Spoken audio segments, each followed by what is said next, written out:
Assalamualaikum warahmatullahi wabarakatuh. Welcome to SRC 501 Smart Communication. Why am I so excited today? Because this is our last chapter for this semester.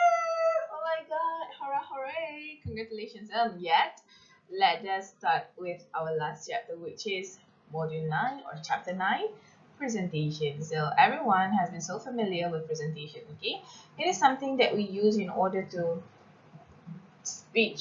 or speak out our ideas, opinions, and then we're trying to um, clear out the speech that has been created for us. So this is where we use presentation. Okay, but due to ODL, you're only doing presentation, online presentation, and recorded presentation, just like what I'm doing right now. Except I am disabling my camera. Right, so let's begin. Presentation of speech, okay? Delivery means the presentation of speech is using voice, body, and facial expression in giving meaning towards the speech. For example, you're watching a news conference about COVID-19. You want to know about the latest information about COVID-19. So you're listening to the news conference by the Ministry of Health, by DG Hisham. So this is where we call as a presentation of speech. Okay.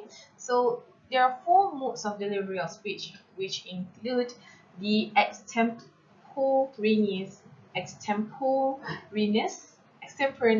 mode, impromptu mode, manuscript mode, and the memorized mode. By looking at the title, I personally believe that everyone have already know what all these modes mean. Okay. For extemporaneous mode, it means it is a carefully prepared and researched speech delivered in a conversational style. The speaker had prepared the speech and aware about the topics. For example, what had been done by DYB, Ismail Sabri, DG Hisham, in order for them to deliver an informational speech. Okay, it has been carefully prepared because they are talking about a very important information that need to be spread out to the public, okay, about the SOPs, about the current situation, about what they need to do, about the economy of the country. So this is what we call this called as extemporaneous mode. Okay, the impromptu mode is where we deliver the speech without any notes, without any plans, or without any preparations. Okay, you were selected um,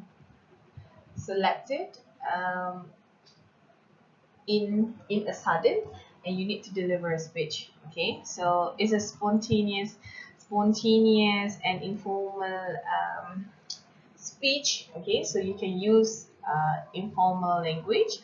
So happen in a spontaneous situation. Okay.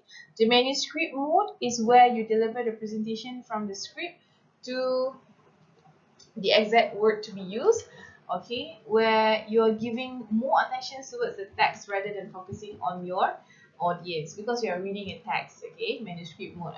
If you go to any before this lah, okay, you go to any occasion for opening ceremony, you can see that the VIPs are using the manuscript mode. Okay, and the last one is the memorized mode, where committed to the memory of a speaker, they were given topics about what they need to talk about, and they can talk about it very well without looking at the notes or text. Okay, but this must be considerable by practice, and they allow ample eye contact, movement, and gesture. This one shows the confidence of the presenter.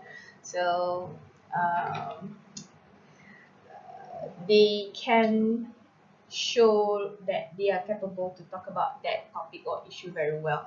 However, it will affect the speaker as they will having trouble focusing on answering the question because you don't have any text to refer to. So sometimes when the audience asks question, you might forget which point are they talking about. So being a presenter, it is very good to have a memorized mode, but you have to have a small note where you put the detail point on what you're going to talk about. At least it can help in guiding you during the presentation. Alright guys, so that's it for this semester. We have clear all 9 chapters. I hope that everyone to understand about the chapters. If you have any question, don't hesitate to call me. Don't hesitate to WhatsApp me, text me. You can simply ask questions, and I hope that everyone can perform well in your test too, and as well as for your assignment. Good luck. Sama-sama kita doakan agar COVID-19 akan segera hilang dari muka bumi ini dan kita dapat menjalani kehidupan yang lebih baik. Okay, insyaAllah, don't forget to sanitize your hand, wash your hand regularly. Make sure you are focusing on your study. Okay, saya tahu ada yang buat business juga bagus. Dia boleh bantu jana pendapatan untuk family you. Very good, you have become a very responsible person. But pandai-pandai bahagikan masa untuk pelajaran juga. So, saya harapkan semua orang akan terus berada dalam keadaan yang selamat, jaga jarak sosial anda. So, saya harap kita akan dapat berjumpa lah satu hari nanti, insyaAllah. Okay, with that, saya minta maaf kalau ada mana yang terkurang terlebih. Terlebih tak apa, jangan terkurang. Kalau ada terkurang, bagi tahu saya kat mana kurangnya, nanti saya akan cuba untuk tambah. Okay, terima kasih. Semoga kita berjumpa lagi. Assalamualaikum warahmatullahi wabarakatuh.